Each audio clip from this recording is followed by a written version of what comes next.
পঞ্চায়েত নির্বাচন আমরা আগেই বলেছিলাম আমাদের ভারতীয় জনতা পার্টির প্রার্থী যারাই আছে পঞ্চায়েত লেভেল হোক পঞ্চায়েত সমিতি হোক জেলা পরিষদ বিশাল মানুষের প্রতি আমাদের আস্থা বিশ্বাস রয়েছে।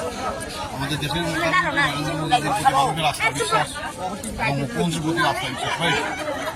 এবং একটা চক্রান্ত দেখবেন গত 23 নির্বাচনে করেছিল, 24-ও করেছে। আমরা বারবারই মিডিয়ার মাধ্যমে জনসাধারণকে বলার চেষ্টা করেছি, এই পঞ্চায়েত নির্বাচনের আগেও আমরা বলেছি জয় আমাদের নিশ্চিত, কিন্তু বিভিন্ন ধরনের উৎসাহ অবরোধ করার চেষ্টা করবে এবং সেটা পঞ্চায়েত নির্বাচনে করেছে। প্রথমে মানুষকে বলার চেষ্টা করেছে যে আমরা ফর্ম তুলতে পারি না নবনির্বাচনে, কিন্তু পরবর্তী সময় আমি ব্লক থেকে খবর নিয়ে দেখলাম 162খানা ফর্ম কংগ্রেস সিপিএম মাথা মিলে তুলেছে।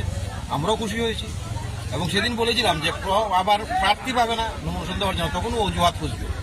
ঠিক কংগ্রেস সিপিএম সেই অজুহাত খুঁজেছে এবং মানুষকে বিভ্রান্ত করেছে, কিন্তু তীব্রমতো সেখানটা প্রার্থী দিয়েছে। সিপিএম কংগ্রেস জেলা পরিষদে দিয়েছে। সেই দিনও বলার চেষ্টা করেছি যে রেজাল্টের দিন দেখবেন বলবে বিভিন্ন কথা যে আমরা এই কারণে জিততে পারি না, এই কারণে।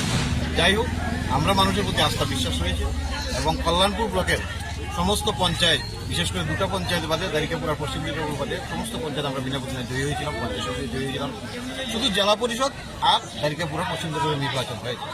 সেখানটায় দেখলাম আজকে যে রেজাল্ট, পশ্চিম দারিকাপুর পঞ্চায়েত লেভেলে বিরাট বুথের ব্যবধানে জয় হয় এবং দারিকাপুরে যে 4টে আসনে প্রার্থী দিয়েছিল বিরোধীরা, সেখানটায় বিরোধীরা মানে জনবর্জিত হয়েছে।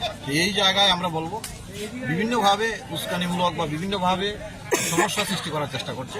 আমরা ওনাদেরকে বলবো আপনাদের মাধ্যমে মানুষের রায় মাথা পাতে নেওয়াটাই উচিত এবং মানুষ যেভাবে বিজেপিকে আশীর্বাদ করে সেটা শুধু আজকে নতুন নয়, যেখানটাই নির্বাচন হচ্ছে সেখানটাই আমাদের জয় হচ্ছে। আপনাদের মাধ্যমে আমি জনগণের প্রতি আশ্বস্ত করব যে এই জয় মানুষের জয়, এই জয় বিকাশের জয়, এই জয় রাজ্যের দেশের উন্নয়নের জয়। কাজেই স্বাভাবিকভাবে আমাদের দায়িত্ব আরও বেড়ে গেছে। আগামী দিন কল্যাণপুর ব্লককে এগিয়ে নিয়ে যাওয়া, প্রত্যেকটা পঞ্চায়েতকে উন্নয়নের শিবিরে নিয়ে যাওয়া এবং এই জয় এর মাধ্যমে যাতে প্রত্যেকটা মানুষ সামিল হয় এবং এলাকার পরিস্থিতি পরিবেশ সম্পূর্ণ যাতে আমরা সঠিকভাবে সহযোগিতা করতে পারি এবং শান্তির পরিবেশ বজায় রাখতে পারি।